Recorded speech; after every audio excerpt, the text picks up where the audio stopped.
Hello students, स्वागत है आप सभी का संस्कार चिल्ड्रंस एकेडमी यूट्यूब चैनल पर।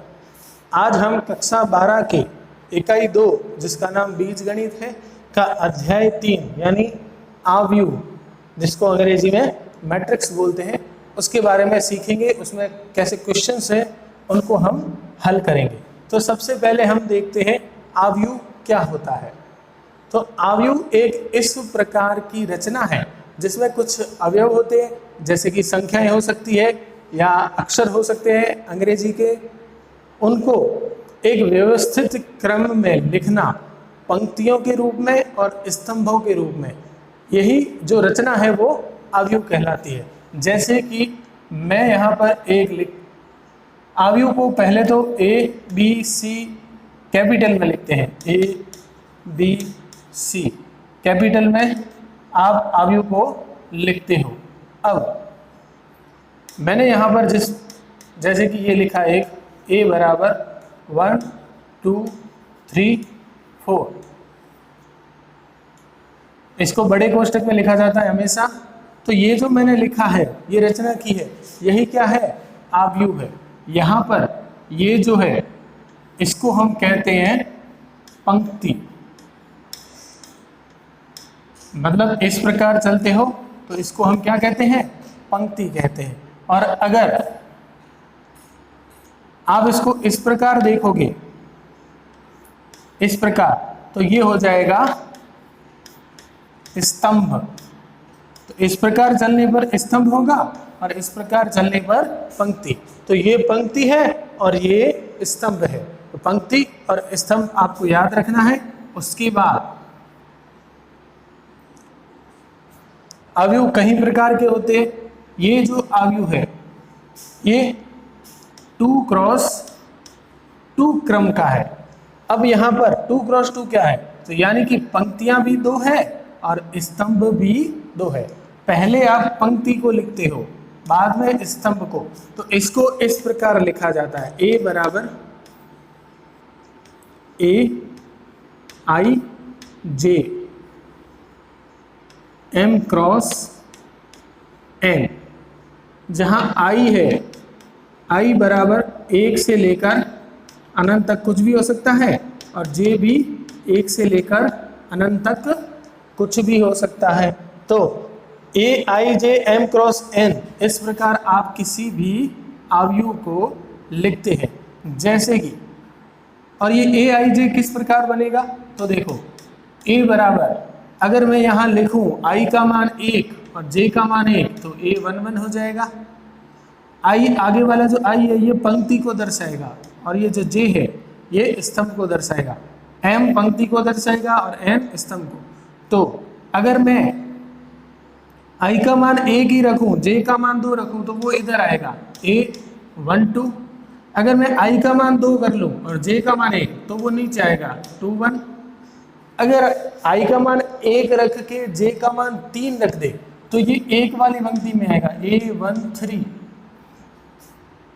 फिर अगर I का मान 2 और J का मान 2, तो इस प्रकार, फिर 2 3, फिर 3 1 3 2 और A 3 3। अनंत तक चलता है ये भी अनंत तक चलता है।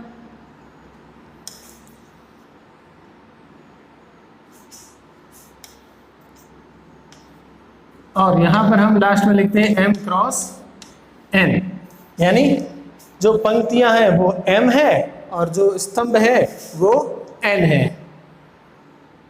तो यहाँ पर लास्ट में आ जाएगा A 1 तो फिक्स है, N आएगा A 2N A 3N, और यहाँ से आएगा, देखो पीछे वाला 1 फिक्स है तो आगे वाला M हो जाएगा A M1 A M2 A M3 और लास्ट में जाके आ जाएगा A MN। यानी जो यहाँ जो पद होगा, अंतिम पद, वो कौन से स्थान पर है? वही MN होगा और वो M क्रॉस N के रूप में लिखा जाता है। अब हम इसको देखते हैं कि इसमें किस प्रकार के आव्यूह हो सकते हैं। जैसे कि मैंने अभी ये लिखा था 1 2 3 4, तो इसमें स्तंभ पंक्तियां 2 है तो 2, स्तंभ भी 2 है तो 2, 2 क्रॉस 2। अगर मैं इस प्रकार लिखूं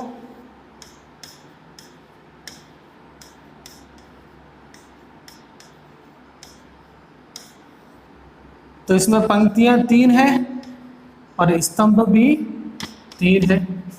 उसके बाद अगर मैं इसको इस प्रकार लिखूं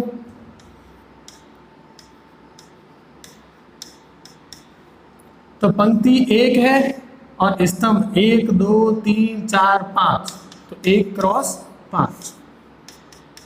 अगर हम इसको इस प्रकार लिखें तो पंक्तियां 1 2 3 4 है और स्तंभ 1 है। अगर हम इसको इस प्रकार लिखें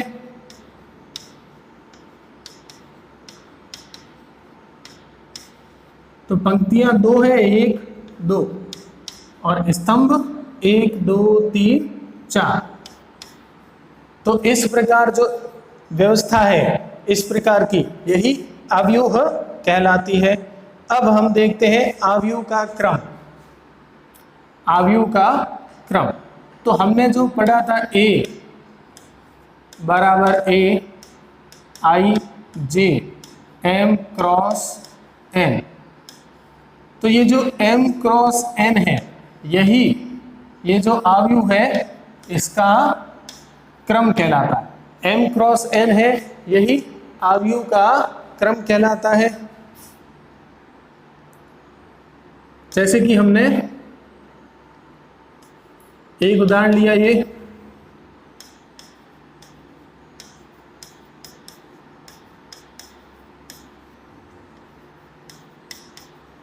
और हमें पूछा गया है इसमें अवयव का क्रम बताइए। तो हम पंक्तियां देखते हैं 1 2 3, पहले पंक्तियां तो पंक्तियां 4 है 1 2 3 4, फिर हम स्तंभ करेंगे और उसका क्रॉस करेंगे 1 2 3 तो स्तंभ 3 है।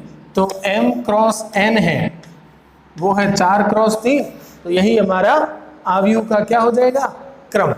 उसके बाद जो अवयवों की संख्या है एक अवयव में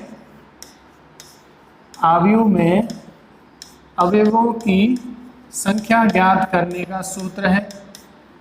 अवयव में अवयवों की संख्या ज्ञात करने का सूत्र है वो है यही M क्रॉस N यानी M इंटू N। अब गुणा करना है, क्रम में गुणा नहीं करते पर अवयवों की संख्या निकालने के लिए गुणा करते हैं। जैसे कि मैंने एक लिखा ये 1 2 3 4 5 6 और हमें पूछा है कि अवयवों की संख्या बताइए। तो यहाँ हमें दिख रही है कि अवयवों की संख्या 6 है, पर हम इससे कैसे निकालेंगे। तो पंक्तियों की संख्या है 2, पंक्तियों की संख्या कितनी है 1 2, और जो स्तंभों की संख्या 1 2 3 3 है और 3 दूनी कितना हो जाएगा 6। तो देखो ये पंक्तियों की संख्या M 2 हो गई, स्तंभों की संख्या N 3 हो गई, तो M इंटू N यानी 2 इंटू 3 करने पर 6 आ गया। और यहाँ पर 6 अवयव है तो अवयवों की संख्या निकालने के लिए ये सूत्र काम आएगा। जैसे कि एक प्रश्न आपको इस प्रकार दे दिया जाए कि A बराबर AIJ और ये है वो 4 क्रॉस 4 का है, तो अवयवों की संख्या बताओ। तो आपको बस यहाँ देखना M और N 4 4 है, तो जो संख्या हो जाएगी अवयवों की वो 4 इंटू 4 बराबर 16 हो जाएगी। सीधा सूत्र से निकल जाएगा 4 इंटू 4 16। इसके बाद क्रम हो गया, अवयवों की संख्या हो गई। अवयवों की संख्या का सूत्र याद रखना M इंटू N। और अवयवों की संख्या के बाद आते हैं आव्यूह के प्रकार। तो सबसे पहला प्रकार है आव्यूह का वो है पंक्ति आव्यूह। सबसे पहला प्रकार है पंक्ति आव्यूह, इसको हम अंग्रेजी में रॉ मैट्रिक्स बोलते हैं। रॉ मैट्रिक्स यानी पंक्ति आव्यूह। पंक्ति आव्यूह में क्या होगा, हमेशा पंक्ति तो एक ही रहेगी, पंक्ति तो एक ही रहेगी, और स्तंभ कितने भी हो सकते हैं, स्तंभ कितने भी ले सकते हो, लेकिन पंक्ति हमेशा एक ही रहेगी। तो देखो इसमें पंक्ति एक है, स्तंभ 3 है, इसमें पंक्ति एक है, स्तंभ 2 है, इसमें भी पंक्ति एक है पर स्तंभ 4 है। तो ये जो है वो क्या है, पंक्ति आव्यूह है, जिसमें पंक्तियों की संख्या हमेशा एक रहती है। फिर दूसरा है स्तंभ आव्यूह। स्तंभ आव्यूह, इसको हम अंग्रेजी में बोलते हैं column, column matrix, column matrix, COLUMN, column matrix. स्तंभ आव्यूह में पंक्तियां तो कितनी भी हो सकती है, लेकिन स्तंभ एक ही रहेगा। जैसे कि ये हो गया, फिर ये हो गया 1 2, तो पंक्तियां कितनी भी हो 1 2 3, 1 2 1 2 3 4, पर स्तंभ 1 1 1। पंक्तियां कितनी भी हो लेकिन स्तंभ हमेशा एक ही रहेगा, वो होगा स्तंभ आव्यूह। इन प्रकारों को अच्छी तरह से याद रखना, पहला पंक्ति आव्यूह, दूसरा स्तंभ आव्यूह। तीसरा जो प्रकार है हमारे पास, तीसरा प्रकार है जीरो आव्यूह, शून्य आव्यूह, जिसको हम शून्य आव्यूह बोलेंगे। शून्य आव्यूह, इसको अंग्रेजी में जीरो और या फिर नल मैट्रिक्स, या फिर जीरो बोलो या फिर नल मैट्रिक्स। और इसमें क्या होता है, जो सभी अवयव है वो शून्य होंगे, सभी जो अवयव है वो क्या हो जाएंगे, शून्य हो जाएंगे। वही क्या होता है, शून्य आव्यूह होता है। तो शून्य आव्यूह में सभी अवयव शून्य होंगे, वो चाहे 2 क्रॉस 2 का हो, 3 क्रॉस 3 का हो, कैसा भी हो, उसके अवयव हमेशा शून्य रहेंगे। फिर चौथा आव्यूह है वर्ग आव्यूह। वर्ग आव्यूह यानी अंग्रेजी में स्क्वायर मैट्रिक्स बोलेंगे इसको, स्क्वायर मैट्रिक्स। अब वर्ग आव्यूह क्या होता है, वर्ग आव्यूह में हमेशा याद रखना है जो पंक्ति है बराबर होगी स्तंभ के, पंक्ति बराबर स्तंभ के, यानी कि हम कह सकते हैं m बराबर n, पंक्तियों की संख्या स्तंभों की संख्या के बराबर होगी, यानी कि m बराबर n। जैसे कि मैंने यहाँ पर लिखा A 1 2 3 4, तो यहाँ 2 क्रॉस 2 का बना, ये पंक्तियां भी 2 स्तंभ भी 2। अगर मैं यहाँ ऐसे लिखूं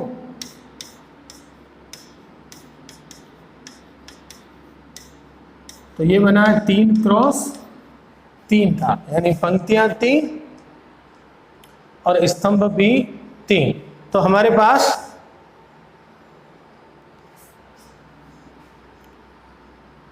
शून्य आव्यूह आ गया, वर्ग आव्यूह आ गया, इनको अच्छी तरह से नोट कर देना। फिर जो पांचवा प्रकार है आव्यूह का, पांचवा प्रकार जो है वर्ग आव्यूह के बाद विकर्ण आव्यूह, विकर्ण आव्यूह, इसको हम अंग्रेजी में बोलते हैं diagonal, diagonal matrix, diagonal matrix, DIAGONAL, diagonal matrix यानी विकर्ण आव्यूह। विकर्ण आव्यूह में क्या करना है कि आव्यूह का एक मुख्य विकर्ण होता है, जैसे कि मैंने यहाँ पर एक आव्यूह लिखा 1 2, तो ये जो है क्रॉस में मुख्य विकर्ण है। मुख्य विकर्ण के अलावा जो बचेंगे वो अवयव हमेशा 0 0 होंगे, मुख्य विकर्ण के अलावा जो बचेंगे वो हमेशा 0 0 होंगे, जैसे कि 1 0 0 0 2 0 0 0 3। तो ये मुख्य विकर्ण है, ये मुख्य विकर्ण है, बाएं से दाएं ये वाला जो विकर्ण है ये मुख्य विकर्ण है।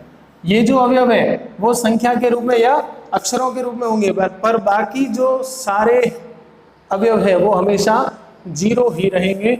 वो होगा क्या? विकर्ण अवयव। विकर्ण अवयव के बाद छठा है वो है अदिश अवयव।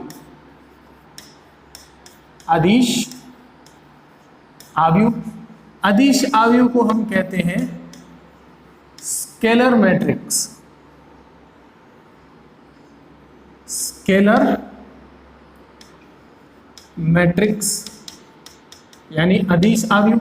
अदिश अवयव में क्या होता है? जो ये विकर्ण अवयव है इसका जो मुख्य विकर्ण है, मुख्य विकर्ण के अवयव समान होंगे। अदिश अवयव क्या होता है? जो विकर्ण अवयव है, विकर्ण अवयव यानी जो ये अवयव है मुख्य विकर्ण के अवयव है उनको छोड़ के बाकी सब 0 होने चाहिए। तो जैसे कि मैंने यहाँ 2 लिखा, ये 0 0 0, यहाँ भी मुझे 2 लिखना पड़ेगा, 0 0, यहाँ भी मुझे 2 लिखना पड़ेगा। जब मुख्य विकर्ण के अवयव समान होंगे तो वो अदिश अवयव बन जाएगा। विकर्ण अवयव में मुख्य अवयव के, मुख्य विकर्ण के अवयव समान होंगे तो ये क्या बन जाएगा? अदिश अवयव बन जाएगा। बाकी सब शून्य रहेंगे मुख्य विकर्ण के अलावा। तो इसके ये 6 प्रकार हो गए। इसके बाद एक और प्रकार है जिसको हम देखते हैं। तो अगला जो प्रकार है वो है इकाई अवयव। इकाई अवयव, ये 7वां प्रकार है इकाई अवयव। इकाई अवयव, तो इकाई अवयव क्या होता है? इकाई अवयव ये होता है कि जो अदिश अवयव है सारे अवयव समान होते हैं, पर यहाँ पर जो मुख्य विकर्ण है वो 1 1 1 रहेगा, बाकी सारे अवयव 0 हो जाएंगे। इसमें 1 के अलावा कोई अवयव नहीं आएगा। जैसे कि मैंने इस प्रकार ये बना लिया, तो 1 के अलावा कोई अवयव नहीं आएगा, बाकी सब 0 हो जाएंगे। तो यही क्या है? इकाई अवयव है जिसमें मुख्य विकर्ण है उसके अवयव हमेशा 1 होंगे, बाकी सारे अवयव 0 हो जाएंगे। इसके बाद इसके कुछ गुणधर्म है। सबसे पहले है अवयवों का ट्रांसपोज। अवयव का ट्रांसपोज। ट्रांसपोज क्या होता है? देखो,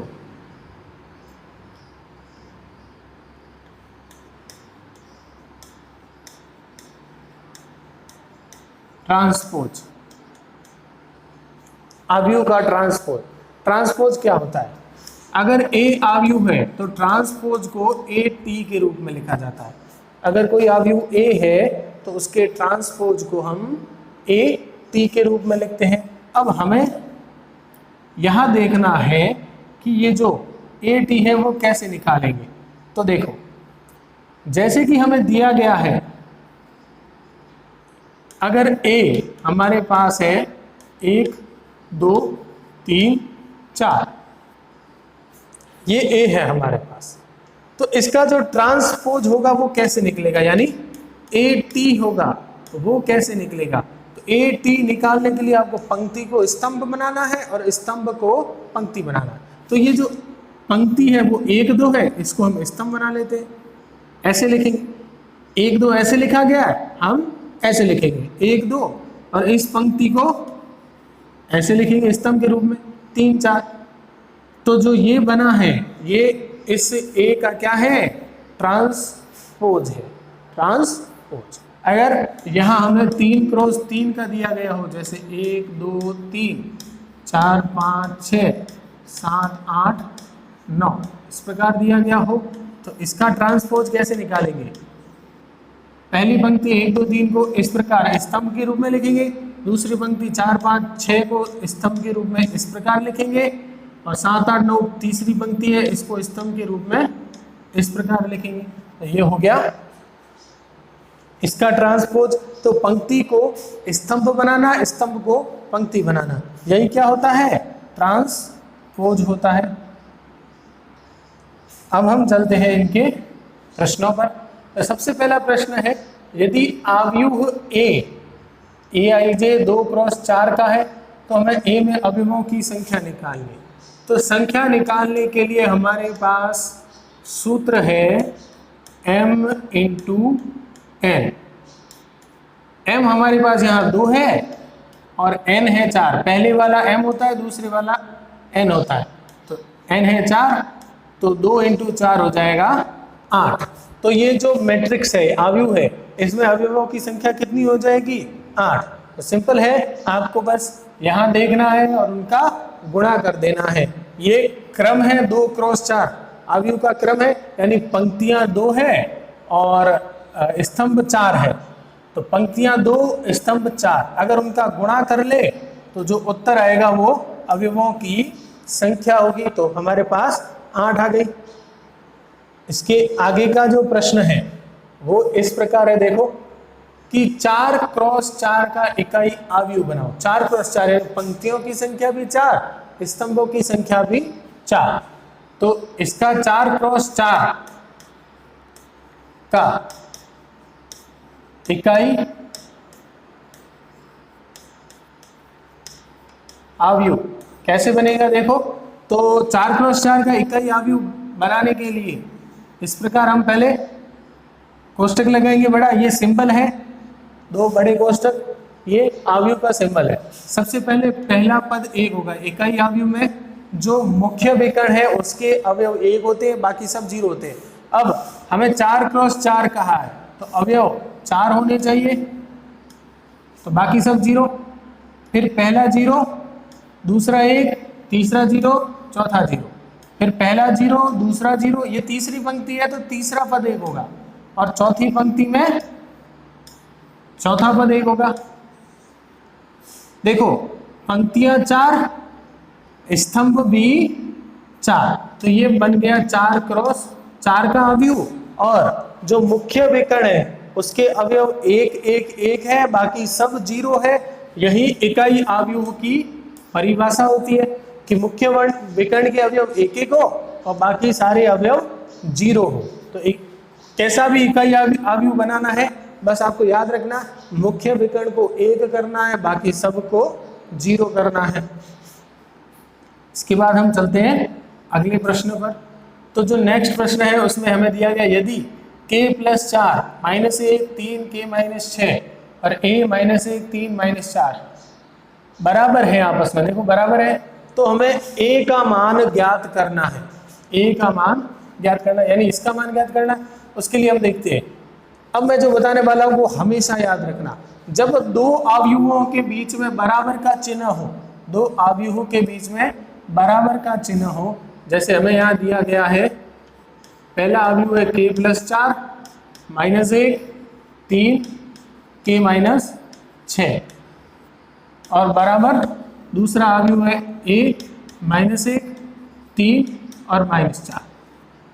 अवयव बराबर तभी होंगे जब उनके क्रम बराबर हो। तो इसका क्रम 2x2 है, इसका क्रम भी 2x2 है, तो बराबर है। ये हमें दिया हुआ है कि बराबर है। जब भी 2 अवयव बराबर हो तो उनके अवयव भी बराबर होंगे, संगत अवयव। तो यहां से अगर तुलना करेंगे तो ये जो पहला अवयव है k + 4, ये पहले अवयव के बराबर होगा, तो k + 4 बराबर हो गया 1। इसको हम लगा देते हैं समीकरण 1। पहला अवयव पहले अवयव के बराबर, दूसरा अवयव देखो दूसरे अवयव के बराबर है -1 -1, तीसरा अवयव तीसरे अवयव के बराबर है 3 3, चौथा अवयव k - 6 जो -4 के बराबर होना चाहिए, तो यहाँ हम लिखेंगे तथा k - 6 बराबर -4। तो हमें अवयव संगत अवयव बराबर करने, पहला पहले के बराबर, दूसरा दूसरे के बराबर, तीसरा तीसरे के बराबर, चौथा चौथे के बराबर। तो यहाँ पर 2 तो बराबर दिए हुए हैं, बाकी दोनों हमने बराबर कर लिए। कि -6 उधर जाएगा +6,